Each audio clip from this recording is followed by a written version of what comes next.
Pendant toute la semaine, nous sommes au relais de Vincey à Vincey. Victor, le chef, a prévu de nous régaler. On s'occupe de la première recette de cette semaine. Donc, t'es parti sur quoi, Victor? On est parti sur l'oignon et l'os à moelle. D'accord. L'oignon, os à moelle. On va essayer de faire une royale. Voilà. Donc une crème prise, chaude, Ok. avec un petit peu d'oignon, un petit peu d'os à moelle, et un petit bouillon, tout ça, D'accord. pour rappeler un peu l'hiver. Ok. Donc, on est sur une mise en bouche un peu gourmande, hivernale. Gourmande, ouais. On commence par quoi? On a commencé par faire un bouillon d'oignon. D'accord. Alors, quand tu me dis bouillon d'oignon, c'est-à-dire? Alors, on a fait, en fait, revenir nos oignons avec la peau, parce que c'est dans la peau qu'il y a tout le goût de l'oignon.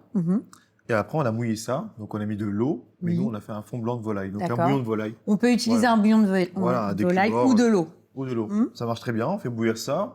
On fait se mijoter quelques heures, quelques jours. D'accord. Ah oui. Si on a le temps.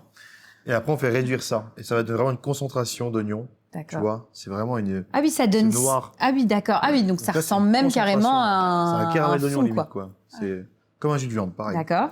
Donc là, on a mixé ça avec de l'os à moelle, des œufs. D'accord. On va faire chauffer ça. On va mettre ça dans une petite assiette. D'accord. Et après, on va mettre ça en cuisson au four. Je les récupère. Allez, on y va, c'est parti. Tiens. Hop. Donc, j'ai fait chauffer un petit peu au préalable. Hein. Oui. Et là, on va venir du coup mouler dans une petite assiette. En termes de texture, ça va donner quoi après? Une vraie crème prise, comme une crème caramel ou un flan. Voilà. Mais super. très concentré en goût. C'est ça le but. Des oignons bio, donc on peut tout récupérer, la peau. D'accord. C'est bio, ça vient de Mirecourt, juste à côté ici. On va les filmer, on va les mettre en cuisson. D'accord. Okay. Donc cuisson vapeur. Cuisson vapeur, 85 degrés, 10 minutes. Ok. On fait attention que le film ne touche pas non plus à notre royal. Oui. Donc là c'est bon, donc four vapeur. Four vapeur, 85 degrés. Pendant 10 minutes. Tu en as préparé d'avance? J'en ai préparé comme ça, on n'attend pas 10 minutes, tu les sors et puis on va voir et découvrir ce que ça donne. Et voilà, donc on va venir ouvrir. Et là, on va découvrir ce que ça donne. En fait, ça prend. Comme tu me disais, ça ressemble à un petit c'est un petit flan, c'est ça. Bah, et en termes d'odeur, là, on le sent. Là. On sent bien l'oignon, tu vois, c'est juste pris. Hein. Quand tu touches comme ça. Hop. Donc là, on va mettre des petits oignons. Donc on a fait des oignons crus, blancs, taillés très finement. Et des piqueuses d'oignons rouges pour amener aussi la couleur, tu vois. Donc on va venir les planter. D'accord. Un peu en quinconce, comme ça. On va venir verser notre bouillon d'oignon qu'on a fait un petit peu infuser avec un petit peu de citronnelle. D'accord. Pour lui ramener un petit peu de peps. Et donc, en fait, ça va recouvrir notre royal. On verra juste les petits pics d'oignons crus. Là, je te laisse. Et des piqueuses. Ouais, l'idée, c'est vraiment d'avoir quelque chose de très esthétique. C'est ça. Et de rester finalement dans la même philosophie. Bah oui, c'est ça, hein, on reste dans l'oignon. On reste dans l'oignon, même si c'est pas le même oignon. Ça, c'est le genre de petite mise en bouche que tu as au restaurant? C'est ça. On fait ça en hiver, là, on est en pleine période. Hein. Donc, on a plein d'oignons. Le maraîcher a plein d'oignons. Ça pousse de partout. Donc, on lui récupère. Alors, tu me disais que, je pense à ça, bah justement, tu parles du maraîcher. Tu me disais tout à l'heure que c'était des oignons qui venaient de Mirecourt, hein, c'est ça? Ouais, c'est ça. Donc, c'est des oignons bio de François. Le potager de François Mirecourt. Tu prends quasiment tous tes produits là-bas. Enfin, d'ailleurs, tu fais comment? T'essayes de... Alors, en fait, on fait un programme à l'année avec lui.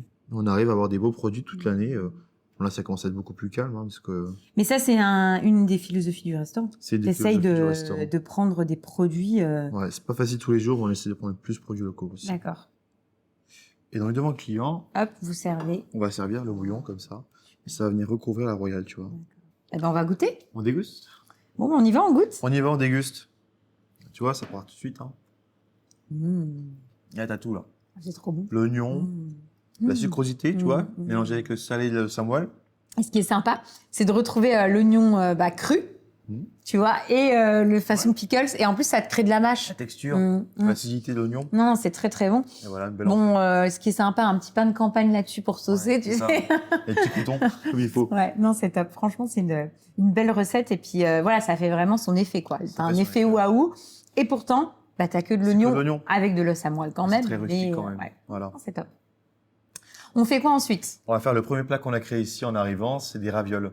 Des ravioles à l'ombre du chevalier, de Xertini, avec un petit peu en crème d'oignon encore. Ça, on reste dans la thématique de l'hiver. Et des petits œufs de brochet avec de la betterave. Donc là, tu es sur la préparation de la pâte à ravioles. Enfin, elle est prête. Hein. On l'a passée dans le laminoir. On l'a étalée dans le laminoir. Et là, donc, elle a cette couleur-là parce que tu as mis quoi dedans? La poudre de betterave. D'accord. Donc, on passe au déshydrateur toutes les parures de betterave, mixées très finement. Et ça vient colorer la pâte. La couleur de cette pâte, ça va. De malade. Donc là, c'est bon. Ici, on a fait une petite farce. Donc, de l'ombre chevalier fumé de Xertini. Oui. Un petit peu de crème, un peu d'oignon. D'accord. Ça a donné une farce très fine. Légèrement fumée, tu vois. dans lequel on va venir mettre pour farcir une petite raviole. Et après, c'est là où ça va être intéressant, c'est le montage, tu vois. On va monter, on va apprendre à monter. On va mouiller pour bien... pour pouvoir fermer ta pâte et la colmater. Et là, c'est là où ça va être intéressant. Ça se fait en plusieurs étapes. Au début, on fait un triangle tout simple. D'accord. Et après, on va venir encore plus le souder avec la spatule. Ok. Et donc, cette recette-là, tu as utilisé la poudre de betterave parce qu'après, on va utiliser encore et toujours de la betterave. Ouais, 100% de la betterave, là, aucune perte. On va faire quoi avec la Zéro betterave? déchet. On a fait de la crème, on a fait de la poudre, on a fait... et tu vas la laquer, c'est ça? On va la laquer avec le jus de betterave, ouais. Ça va être intéressant parce que c'est la sucrosité du jus de betterave qui va vraiment venir à la laquer et lui donner une couleur très dorée. D'accord. Et ça, c'est vraiment la recette phare de la maison. Ouais, c'est ça, c'est la recette qu'on a créée en arrivant ici. Et tu l'enlèves jamais de la carte? Quand il n'y a plus de betterave. Oui, alors tu respectes la saisonnalité, mais oui, ça veut dire quand il y a de la betterave, on l'a forcément à la carte, quoi. Ou au printemps, on fait ça avec de l'ortie aussi. Ah, super. Elle est verte, on utilise tout l'ortie. Et vu que l'ortie, personne n'utilise, alors que c'est super bon, c'est comme l'épinard, voire meilleur. Ah oui, c'est top. Ouais, donc en fait, soit tu as la version ortie, soit tu as la version betterave. C'est ça. Je cherche encore la 3e version, là. Donc là, c'est bon. Là, c'est là où ça va être... C'est super important. Tu vois, je vais vraiment venir souder et retailler pour avoir vraiment une forme parfaite. Moi, j'adore. C'est un travail de minutie. Ouais. Oh, mais c'est trop bien. En plus, souvent, je trouve que, tu sais, la raviole, on a beau dire n'importe quoi, mais c'est fédérateur. Franchement, tu vois des ravioles à la carte, t'as envie de les prendre. Ouais, c'est ça. Voilà, t'as une raviole qui est prête. Waouh. Elle est prête à aller en cuisson. Ouais, elle est canon. Alors, moi, je sais pas si j'arriverai à la faire aussi belle. Tu veux essayer? Non, c'est bon. Faut avoir un petit coup de main, c'est tout. Oui, non, faut être un coup de main, c'est facile. Hein. Tu les prépares quand même d'avance ou non, pas forcément? Alors, à la limite, c'est mieux de les faire... C'est mieux de les congeler un petit peu. Si tu les congèles comme ça, tu les mets dans l'eau frémissante et elles vraiment gardent leur forme. D'accord. Donc à la limite, tu me conseilles de les préparer en amont. C'est ça, tu peux les préparer. Je les mets au congèle et à la limite, voilà. Au moment de servir, tu les cuis avant de servir, c'est très bien. Donc là, on va les passer en cuisson. On va les passer en cuisson, eau frémissante, un peu d'huile d'olive, sel. Et après, on va passer au laquage pour terminer la cuisson tout doucement. Donc là, on a fait bouillir de l'eau. D'accord. Avec de l'huile. Un frémissement, avec de l'huile, du sel. D'accord. On va venir plonger nos petites ravioles. D'accord. En termes de temps, là, 2 minutes. Bon, sachant que là, tu as récupéré celle que tu avais congelée. Hein, ouais, c'est ça. Utilisé, mais si on met avec des fraîches, hein, tu vois, tout doucement, 2 minutes. D'accord. Et après, on va vraiment finir avec le laquage. C'est le plus important. Ouais, c'est vraiment l'étape importante de cette recette, c'est vraiment le laquage. C'est vraiment là où tout se joue. On a notre jus de betterave. D'accord. On va mettre dans la casserole. Et le jus de betterave, donc ça, t'as pris quoi, une centrifugeuse? T'as extrait... Un extracteur de jus, voilà. On extrait le jus de la betterave. Et là, c'est quoi? C'est un beurre? C'est un morceau de beurre, un petit morceau de beurre pour le laquer, comme ça va donner toute la brillance. Et un petit peu de vinaigre pour un peu d'acidité. Ah, d'accord. Donc là, dès que fois que ça sera cuit... Bon, après, à la maison, si on n'a pas de centrifugeuse, on peut très bien prendre un jus de betterave. Ça se trouve facilement en commerçant.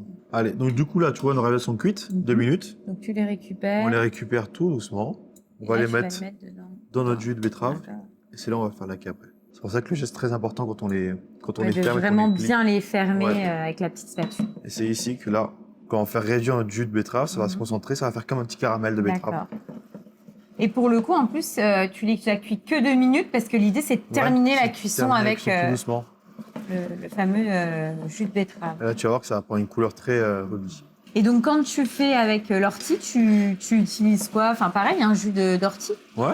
D'accord. On fait exactement pareil. C'est vraiment la même chose, quoi. Ouais, c'est ça. C'est intéressant. C'est la même technique. C'est le produit qui change. C'est vrai que la forme, là, en petite pyramide. Ouais, c'est joli, hein. Ouais. Franchement, c'est vraiment... Là, on est prêt. Ok. On va bien dresser? Ouais, mais on dresse dans la foulée. Allez, on dresse dans la foulée. Donc ici, on a une petite purée de betterave. D'accord. Donc toutes les parures de betterave, on va pas les jeter. Que tu as récupérées. C'est ça. Et tu les as quoi? Mixées avec... On les a fait revenir, on a mixé avec un peu de crème, un peu de beurre. C'est la base là, sur laquelle on va poser nos ravioles. On va taper un petit peu dessus. Ah, puis en plus, sur l'assiette noire, là, ça va bien ressortir. Et là, c'est là où on va poser nos ravioles. D'accord. Donc les petites ravioles qui sont vraiment bien laquées. On voit là le côté caramélisation. Ouais. Hop. Et tu vois, elles ont pas bougé. Hein. C'est trop. Elles sont restées nickel. Hop. En finition, on va mettre un petit peu d'œuf de brochette. D'accord. Pour apporter toujours le côté un peu Oui, tu restes... De toute façon, faut pas oublier qu'elles sont farcies c'est ça, avec de l'omble chevalier. Donc, pour rester sur le côté un peu poisson, tu sais. On reste... Pas que la betterave, elle reprenne trop. Hop. Et puis en plus, c'est vrai que les petits œufs, là, ça tranche bien. Bah ouais, ça rapporte encore une couleur, tu vois, dorée au plat. Là, les piqueuses, donc ça, c'est un peu une finition. Hein. C'est pour apporter le côté un peu acide. Oui, puis ça permet aussi de retrouver la betterave. Encore d'une autre façon, d'une autre couleur, enfin, d'une autre forme. Toujours avoir un petit peu d'acidité dans les plats, je trouve, c'est important. Et puis après... Les petites fleurs, voilà, donc toujours pour rester dans la même thématique, du rouge, du violet. C'est trop beau. Et là, en finition, un petit peu d'huile de ciboulette pour apporter encore un petit côté fraîcheur. Avec la ciboulette légèrement aillée. Toujours du maraîcher, donc elle est très puissante en goût. Eh ben super. Bon, voilà. On y va, on goûte? On goûte? Allez, zou. On y va, on goûte. On y va, on goûte. Là, tu peux y aller vraiment. Tu prends un peu de tout. T'as vu? La finesse du plat. Le côté fumé avec la raviole, la betterave, là. C'est très bon. En fait, c'est exactement ce que tu dis. On est vraiment dans quelque chose qui est d'une finesse. C'est exceptionnel. On a le côté terreux de la betterave, mais en même temps, le côté un peu sucré, mais pas trop, avec ce côté laqué. Et les petits œufs, là, qui sont là vraiment pour apporter... un petit peps, justement. C'est trop bon. Franchement, c'est une vraie... La recette est très belle. Pas si complexe à faire, finalement. Non, il y a un peu de temps, mais effectivement... c'est relativement accessible et franchement, c'est beau. On fait quoi ensuite? On va faire un carré de veau avec du panais, de la truffe, de Meuse, donc pas trop cher, encore accessible. Une petite sauce diable, donc c'est une sauce assez corsée. On commence par quoi? On va commencer par les piqueuses tout de suite. D'accord. De panais et de truffe. Tu récupères ton panais que tu as coupé, que tu as épluché. On va le trancher finement. Oui. Des petites lamelles, tu vois. J'ai jamais fait des pickles de panais. Bon, tu peux faire des pickles avec n'importe quel voilà, j'en ai fait avec plein de choses, mais de mémoire, j'en ai pas fait au panier. Première fois pour moi que la truffe. C'est vrai. Non, pas là aujourd'hui quand même. Si. Ah, c'est un essai. Si, c'est un essai. En fait, on est ton crash test. C'est ça. Hop. Donc, tu coupes la truffe. Donc, truffe de Meuse. Truffe de Meuse. Elle est vraiment très mature. D'accord. Ça, c'est les dernières. Après, on va passer sur les truffes d'hiver. Truffes de Bourgogne encore qui vont bientôt arriver. On a nos deux éléments, oui. Ensuite. Allez, on va faire chauffer du coup dans une casserole. De l'eau, du vinaigre et du sucre. Oui, bah. La solution des pickles. Classique. Ça se trouve, on est en train de faire un flop là. C'est un crash test. Allez, je pense que c'est pas mal là. D'accord, donc là. Tu gardes un petit peu de bouillon du coup. Oui. On retire un peu. Voilà. Et voilà. On garde un petit peu pour laisser terminer la cuisson. Et là, on laisse. Et ensuite, on s'occupe de nos paniers. On va laisser bouillir quelques secondes histoire que ça cuise un petit peu. Et c'est parti. D'accord. Et ça, c'est bon. Et voilà. Donc ça, c'est fait. On laisse nos pickles et on les réserve. On les met de côté. Et on s'occupe de la suite. On fait quoi ensuite? Du carré de veau. Donc le carré de veau, on l'a déjà ficelé. Oui. Il est déjà préparé. D'accord. On l'a fait un peu rôtir au four pour préparer la cuisson. Et là, on va vraiment terminer la casserole. Donc tu mets matière grasse. Matière grasse, huile en premier, comme ça va vraiment être la coloration. D'accord. Si je mets du beurre, il va brûler tout de suite. L'huile, au moins, je suis sûr que ça va pas brûler. Attention à toi. Ouais. Et là, l'idée, c'est quoi? C'est de le... Oui, je m'éloigne. Vraiment de faire une croûte. Tu veux le croûter? Ouais, d'accord. On va vraiment faire une belle croûte. Et on va faire après, on va vraiment réduire le feu. Donc là, on va lancer la sauce diable. La sauce diable, donc c'est quoi? Oui, c'est ça. C'est quoi la sauce diable? Donc en fait, c'est un mélange de vinaigre, vin blanc, échalote, piment de Cayenne, un peu de poivre mignonnette. C'est comme une sauce au poivre un peu plus puissante. Ah oui, donc là, on veut vraiment une sauce... On veut une sauce qui tabasse, quoi. Donc on va faire réduire ce mélange de vinaigre. D'accord. Tu vois, c'est une couleur très dorée, c'est avec les piments de Cayenne, hein, ça donne une petite couleur. Donc là, tu le fais réduire. Un petit peu réduire, et après on va ajouter notre jus de viande. D'accord. Là, c'est une demi-glace de veau, on appelle ça, qui est déjà très concentré en veau. Hop, et là, j'ajoute du coup. Bon, sachant qu'à la maison, ça c'est pareil, maintenant on trouve très facilement des substituts pour... Que ce soit des pâtes, des poudres, on trouve facilement. Ouais. Et ça fait très bien le job. Oui, bah oui, largement. Ah, la belle croûte, hein. Ouais, franchement, c'est magnifique. C'est très très beau. Donc ça, on va faire un peu de chaud, c'est comme on va faire en salle. C'est-à-dire qu'on va mettre ça, on va la faire fumer légèrement avec du bois de sapin, dans du sapin. Okay. Et donc devant la salle, le client découpe sa pièce de viande bien à la minute. Ah ouais, c'est... Et après, ils font découper en salle. D'accord, ok. On découpe même en salle. Ouais, mais c'est important d'avoir ce petit, petit effet. Là, la sauce, on va la faire réduire un petit peu, tu sais, pour qu'elle prenne un peu de texture. Et tu la monteras au beurre ensuite. On va la monter au beurre, on va l'assaisonner s'il faut ensuite. Hop. La pièce de viande est prête. On va la déficeler. D'accord. On la garde rang pour garder la bonne forme d'une pièce de viande. Donc là, tu peux tirer. En tout cas, elle est bien colorée. Elle est bien colorée. Ouais.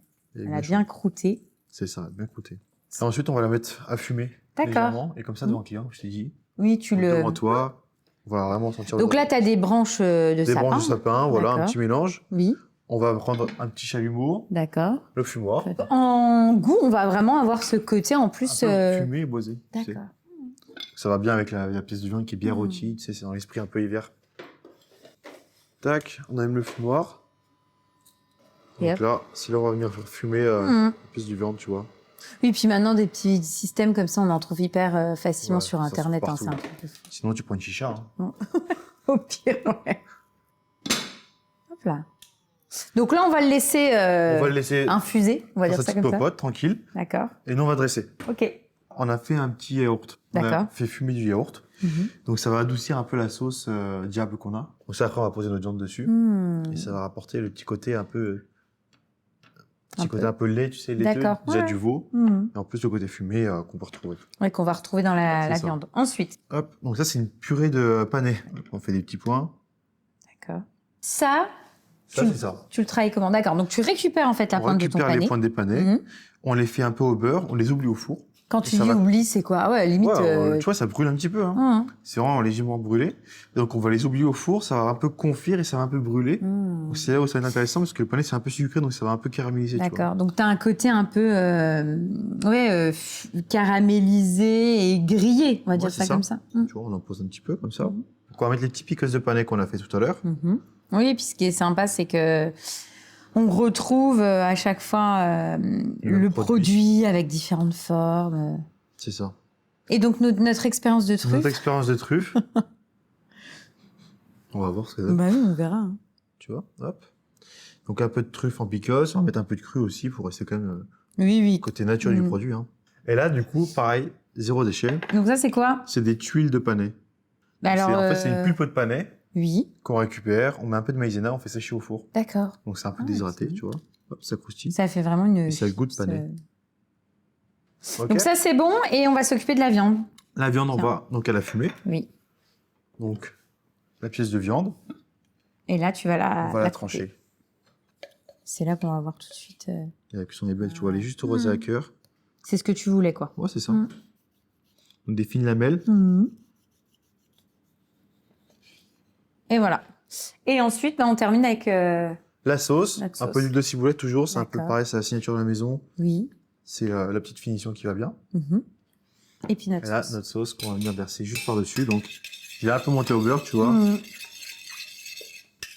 Et là, on vient vraiment apporter la dernière petite touche et nourrir la viande. Voilà, le petit jus de viande qui est toujours super important dans un plat parce que c'est quand même l'assaisonnement liquide d'un plat et le liant de tous les éléments. Là, on a un plat qui est beau. Bah écoute, on va le goûter. On va le goûter, en tout cas, on verra si c'est bon. Let's go. C'est parti, let's go. Bah tu sais, moi je vais goûter tout de suite le pickle. La truffe, la pickle. Bah oui, forcément, j'ai envie de voir. En fait... Un peu acidité, t'as vu? Ouais. Mais... Bah en fait, c'est rigolo. T'as le goût de la truffe. T'as l'acidité de c'est ça. Rigolo, ça. Ouais, c'est assez atypique. Ouais. En fait, on a tellement l'habitude de la manger sous une certaine forme que c'est assez original. Mais c'est sympa. Ça change. Ouais, c'est surprenant. Non, c'est cool. Pour une première, c'est bon alors. Ouais, c'est top. La viande, franchement, ouais, c'est excellent. C'est du beurre. Et c'est en fin de bouche, t'as le côté, tu sais, fumé. Fumé, puis un peu croûté, ça va croûter. Hein. C'est très très bon. La sauce est excellente. Non, on est sur une vraie belle recette. Avec une belle pièce qui a été bien travaillée. Le côté fumé, j'aime beaucoup. Puis ça s'associe bien avec le pané, tu vois, ça fonctionne bien. Non, c'est top. Je valide. Bon, bah super. On va passer au dessert donc avec Léo, qui gère la pâtisserie. Tu sais ce qu'il va nous faire? Il va vous faire le Mont Blanc à sa façon, tout en finesse, tu vas voir. Donc on commence par quoi, Léo? Alors là, on a commencé à chauffer notre pulpe de cassis. D'accord, donc c'est simplement voilà, de la pulpe de cassis. On a 500 g de pulpe de cassis avec 60 g de sucre. D'accord. Et on va rajouter 6 feuilles de gélatine. Ok, tu rajoutes ta gélatine. Voilà, en fait, l'idée de la recette, c'est voilà, revisiter le Mont Blanc, on va dire ça comme ça. De façon autrement, quoi. Avec quand même une... Parce que dans le Mont Blanc, on n'a pas de touche de cassis. Hein. Non. Non, donc voilà, avec quand même une petite touche fruitée. Après, on va prendre le chinois à piston. On va la couler dedans. D'accord. Oui, parce que l'idée avec cette pulpe de cassis, c'est de la couler dans ton fond d'assiette pour faire une base. Tout à fait. Voilà, tu la mets... Bon, après, si à la maison, on n'a pas ça, on peut toujours utiliser une petite louche. Oui, bien sûr. Cuillère. Et donc, voilà. Donc ça, il faut le préparer d'avance, puisque l'idée, c'est que ça prenne, forcément. Voilà. On va pas en mettre de trop non plus. On va prendre l'assiette, on va faire comme ça. Ouais, l'idée, c'est vraiment d'avoir quelque chose... Hop là. Ouais. Donc, tu coules le cassis. Je te laisse faire. Ouais, si tu veux. L'idée, c'est d'être assez délicat pour suivre le... Hop là. Et après, ça va prendre combien de temps au frais? Enfin, en gros, ça... En une demi-heure, c'est prêt. D'accord, ok. On les réserve et après, on s'attaque aux meringues. Donc là, tu as ta préparation de meringue. Oui. Donc, meringue classique. Française, ouais. D'accord, ok. Ouais. Et donc là, on va faire des on va supports. Pocher. Je sais pas comment t'appelleras ça, mais... On va pocher. Ouais, ok. Voilà. Donc ça sera le support de notre dessert. De notre dessert. Au niveau des ingrédients et des quantités dans ta meringue, tu sais là à peu près les quantités? Alors là, j'ai 200 g de blanc d'œuf. D'accord. Monté, serré avec 200 g de sucre. Oui. Et après, on a rajouté 200 g de sucre glace à la maryse. D'accord. Là, on poche. Faut bien les coller pour que ça se tienne après. Pas que ça casse. Sinon, ça se casse vite. Oui, puis sachant que... c'est fragile, quoi. Oui, ça reste fragile. Donc, tu as dessiné en dessous pour pouvoir... Ouais, pour avoir une base, pour pas partir faire quelque chose de bien rond. D'accord. Donc, bon, ça, on les prépare avant, c'est même mieux, ça a bien le temps de... la veille, il faut au moins les préparer la veille. Et de sécher, quoi. Voilà. Et au niveau de la cuisson, donc cuisson à combien, pendant combien de temps? Alors cuisson à 100 degrés pendant au moins 3 heures. D'accord. Bon, bien sûr, on va pas attendre 3 heures. Donc tu en as préparé d'avance. Voilà. Ceux-là, on va les laisser de côté. Puis donc à la fin, ça donne ça. On va travailler avec ceux-là. Hein? Tout à fait. Donc là, c'est bon. Hein, on a nos faux de cassis qui ont été configés. Donc là, on va dresser, tout simplement. Tout à fait. Donc je te laisse... Donc on prend opérer. Donc tu récupères ta meringue. Ah, tu la mets à l'envers. Voilà. Ok. Ouais, ça donne du volume finalement. Ouais, on a l'impression que c'est un peu suspendu. Ouais. Ensuite, je prends ma crème de marron que j'ai détendue avec du cognac. D'accord. Pour l'aromatiser un peu. Ok, donc on prend une crème de marron et effectivement tu la détends avec... la détends au cognac. D'accord, ok. Oui, puis j'imagine que c'est pareil en termes de cognac en fonction du... On fait au goût, quoi. Ouais, c'est ça. Plus ou moins prononcé. Et ensuite, donc tu vas faire des petites... On peut faire des pics. Okay. Oui, après chacun... Enfin voilà, l'idée du dressage, c'est... Faut pas trop appuyer sur la meringue, sinon elle va casser. Là, on a un confit de cassis. D'accord. Alors, quand tu dis confit, c'est-à-dire c'est du cassis que tu as fait... Qu'on a fait cuire. D'accord. On a mis un peu de pectine aussi. Ok. Pour pas que ça soit trop liquide. Oui. Un peu de sucre. On laisse reposer et après, ça nous donne ça. Donc, ouais, l'idée, c'est de retrouver en tout cas le cassis. À la place, on peut utiliser à la limite une confiture de cassis. Oui, on peut, mais ça sera... Ouais, ça sera très sucré. Ça va ramener beaucoup de sucre, parce qu'il y a déjà la meringue. Okay. Au pire, on la détend avec un peu d'eau. Oui, c'est ça, à la limite. Ouais. Donc ensuite, on va mettre notre crème vanille. Enfin, en gros, c'est quoi? C'est une chantilly vanille. Donc là, on reste vraiment dans l'esprit du Mont Blanc, pour le coup. Donc voilà, crème que tu as montée. Avec du sucre. Ouais, et puis un petit peu de... Et la vanille bourbon. Donc pareil, hein, l'idée, c'est d'en mettre... faire des petits parcimonie. Points. Ouais, t'en mets pas beaucoup d'ailleurs. Ouais, non, parce qu'après ça fait trop. Moi, une fois, j'avais mangé un Mont Blanc, mais je te jure, c'était recouvert, quoi. Ah oui, ouais. Mais c'était bon aussi. Hein. Donc là, c'est bon. Ensuite, on va mettre nos marrons glacés. D'accord. Donc ça, c'est des marrons glacés. que tu as coupées. Voilà, coupé. Et on va venir les poser. D'accord. Ouais, l'idée, c'est quand même de retrouver du marron. Ça remettra de la texture aussi. Et là, on va mettre les petits décors en chocolat qu'on a fait en amont. C'est juste pour décorer ou tu veux quand même apporter ce goût un peu gourmand chocolaté? Ah oui, c'est pour apporter un peu de chocolat, puis un peu de hauteur aussi. Ok, parce que bon, si nous, à la maison, on n'a pas ce genre de choses, on peut faire quoi? Est-ce qu'on peut râper un petit peu de chocolat comme ça au-dessus? Ouais, bien sûr, on peut. Ouais, c'est une alternative. Voilà, ça apportera du chocolat. Ah, super. Ah, c'est beau, hein, tout de suite. Et ensuite... Et là, on peut se permettre de mettre... oh là là, des petites feuilles d'or. Petites feuilles d'or ou deux. Bon, c'est pareil, à la maison, on n'a pas forcément des feuilles d'or sous le coude. On est vraiment dans un dessert restaurant. Mais l'idée, c'était d'apporter une petite touche colorée. Après, ça se trouve dans le commerce. Oui, c'est sûr. Bon, bah super, on va goûter ça. On va voir ce que ça donne. On y va, on goûte. Tu sais, t'as limite pas envie de le casser.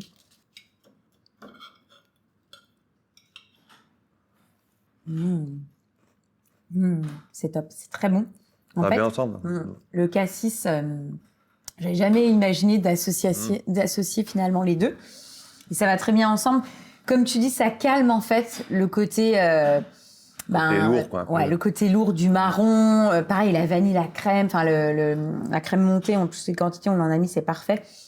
On reste en fait sur un dessert qui reste léger, malgré le fait que ça soit au marron, quoi. Donc non, c'est top. Franchement, c'est vraiment un très très beau dessert. Merci. On fait quoi ensuite? Un deuxième dessert, ça sera quoi? Ensuite, on va faire un dessert autour du chocolat, de la pistache, dans une cabosse en fait. Donc là, tu as monté des blancs d'œufs. Voilà, j'ai monté. Et on va faire notre mousse au chocolat. Tout à fait. Donc, et là, de ce côté-là, tu as quoi? Donc chocolat. Alors, on a beurre. 250 grammes de chocolat, Oui. 100 grammes de beurre. D'accord. Qu'on a fait fondre. Oui. Et à 37 degrés, j'ai rajouté 60 grammes de jaune d'œuf. D'accord. On est sur la traditionnelle mousse au chocolat. Voilà, la mousse au chocolat. De mamie. De notre grand-mère. Donc tu le mets en 2 fois. Hein. Ouais, on le met en 2 fois, histoire de pas trop casser les blancs. Ouais, tu veux vraiment... Ça reste toujours texture aérienne quand même. Ça, c'est un dessert de toute façon qu'il faut préparer quand même à l'avance, parce que la mousse au chocolat, c'est quand même mieux qu'elle prenne quand même, oui.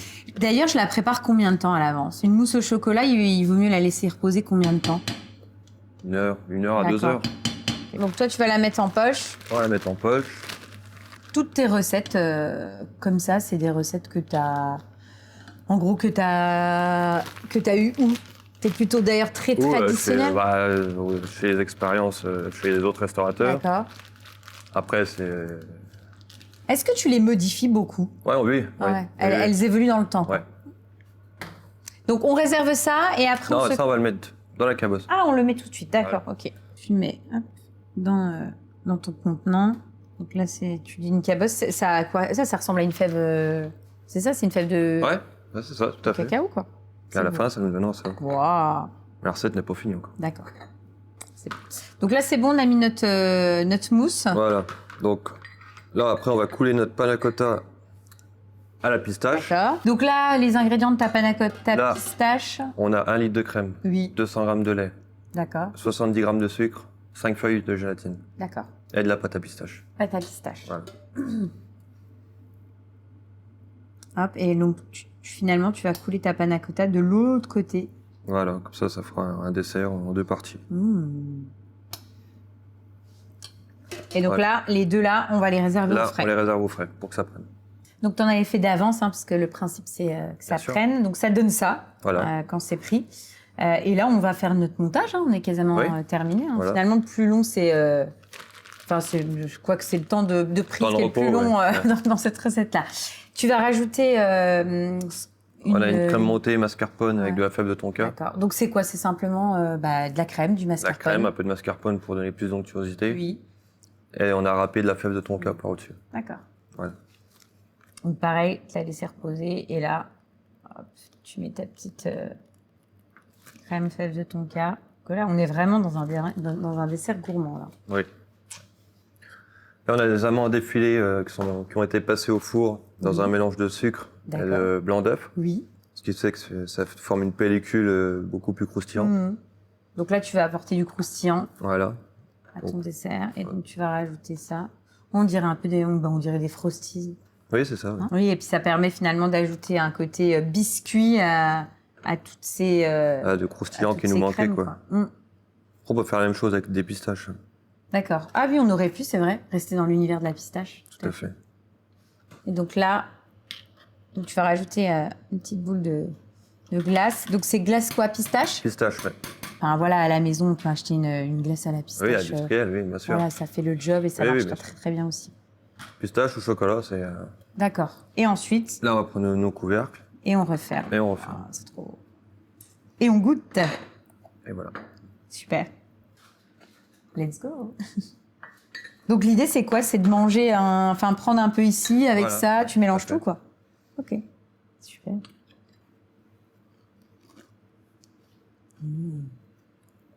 C'est gourmand. Ah ouais, c'est trop bon. En fait, c'est vraiment bon parce que ce qui est sympa, c'est que tu as effectivement plein de textures, puis avec les petites amandes là. Ah, ça croustille quoi. Ah ouais, c'est bon. Mariage fève de tonka, pistache, chocolat, enfin c'est vraiment... Là, on est vraiment dans la gourmandise à l'état pur. Il n'y a pas de chichi. Non, c'est bien. Franchement, je valide. Merci beaucoup en tout cas Léo à toi, pour votre accueil. On s'est régalé. Comme à chaque fois qu'on vient, en général, on passe un bon moment. Donc, on reviendra l'année prochaine.